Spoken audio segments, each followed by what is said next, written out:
concentrate on the anaerobic cellular respiration.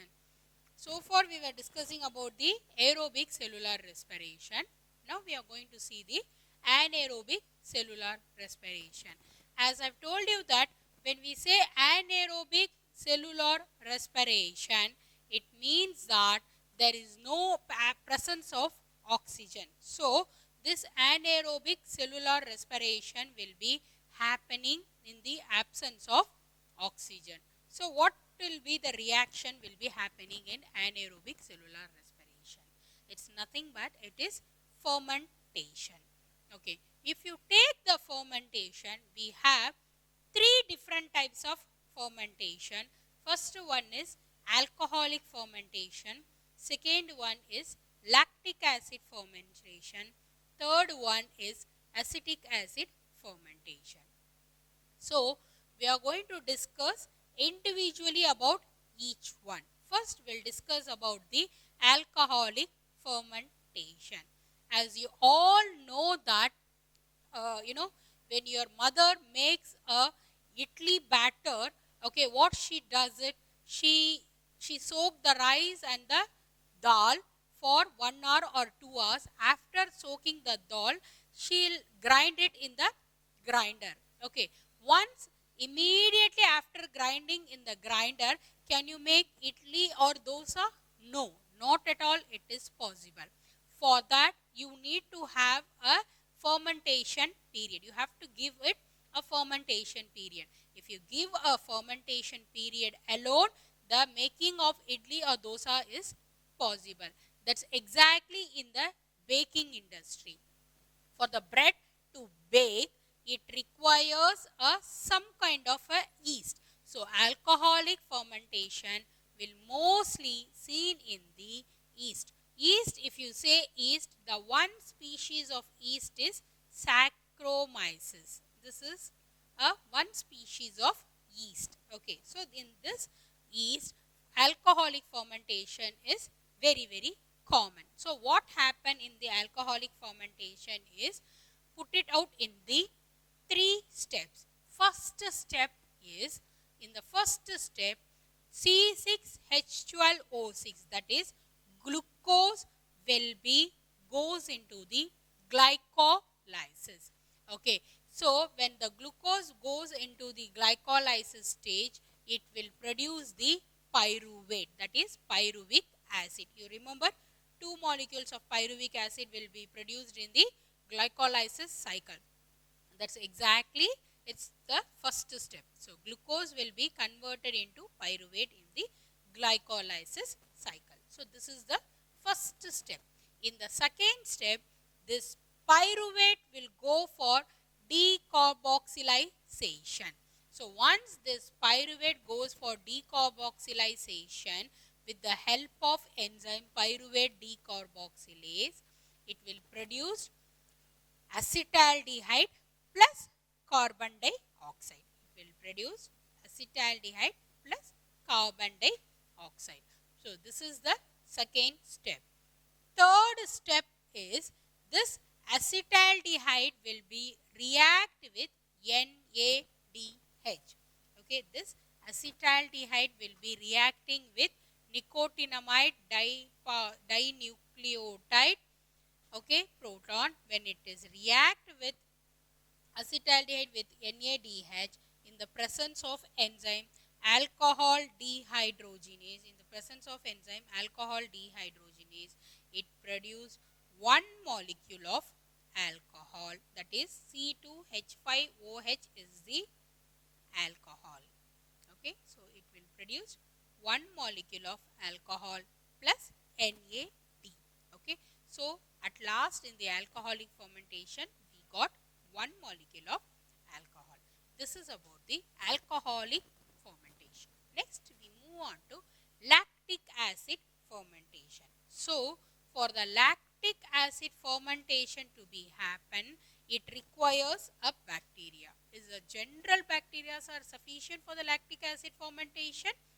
No. For that you require a lactic acid bacteria. Okay, so for that lactic acid fermentation, what happened is, As usual, from the one molecule of glucose, pyruvate will be produced. So, pyruvate is produced. This pyruvate will react with NADH2 with the help of enzyme lactate dehydrogenase. In the help of enzyme lactate dehydrogenase, proton will be utilized. So, NAD will be excreted out. FMN, that is electron acceptor, one electron acceptor will be act along with zinc. It will produce lactic acid plus NAD. So, pyruvate will react with NADH2 with the help of enzyme lactate dehydrogenase and FMN and zinc. It will produce one molecule of lactic acid plus NAD. So, this is about the lactic acid fermentation. For that, you require a lactic acid bacteria. What is the lactic acid bacteria? That is Lactobacilli is a lactic acid bacteria. Okay. Third one, we move on to acetic acid fermentation. Acetic acid. So, here the acetic acid will be the end product in this fermentation. So, the acetic acid is the end product of this fermentation. So, the bacteria which is responsible for acetic acid fermentation is Acetobacter. The bacteria which is responsible for acetic acid fermentation is Acetobacter. Again, the pyruvic acid which is produced from the step 1 will go for the acetaldehyde. Okay. After acetaldehyde, it will be converted into acetic acid. So, this is about the acetic acid fermentation. So, one molecule of pyruvic acid will hydrolyzes to acetaldehyde. After acetaldehyde produced, it will goes for the further reaction to produce acetic acid. And if you take all this fermentation, it has a application. There is a usage of all this kind of fermentation.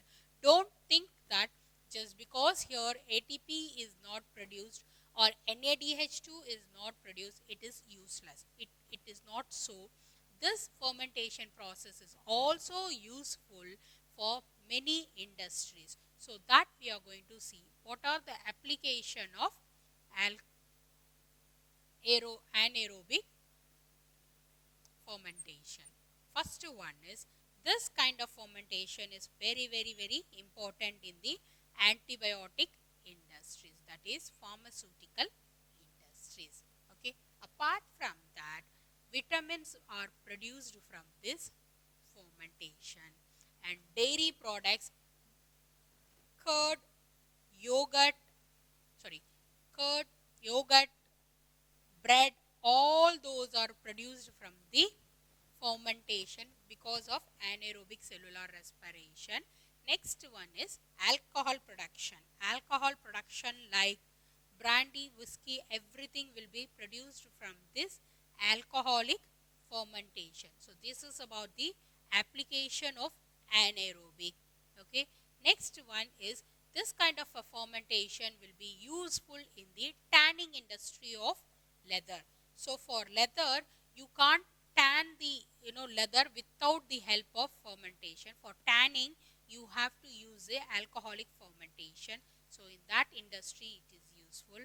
Next is retting of fibers. As you know that fibers are grown from the plant, but those fibers has to ret it out. That is, it has to be make it as a long thread. Okay, for that retting of fibers, you require the fermentation process.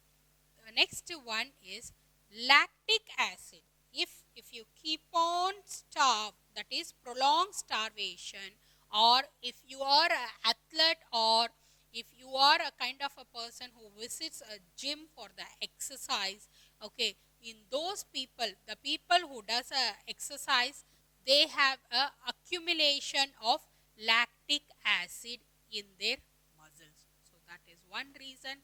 Next one is, if you go for prolonged starvation, that will also leads to a lactic acid formation in the muscles.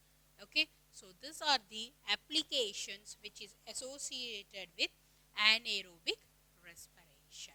Okay. With this, we have completed the respiration in plants.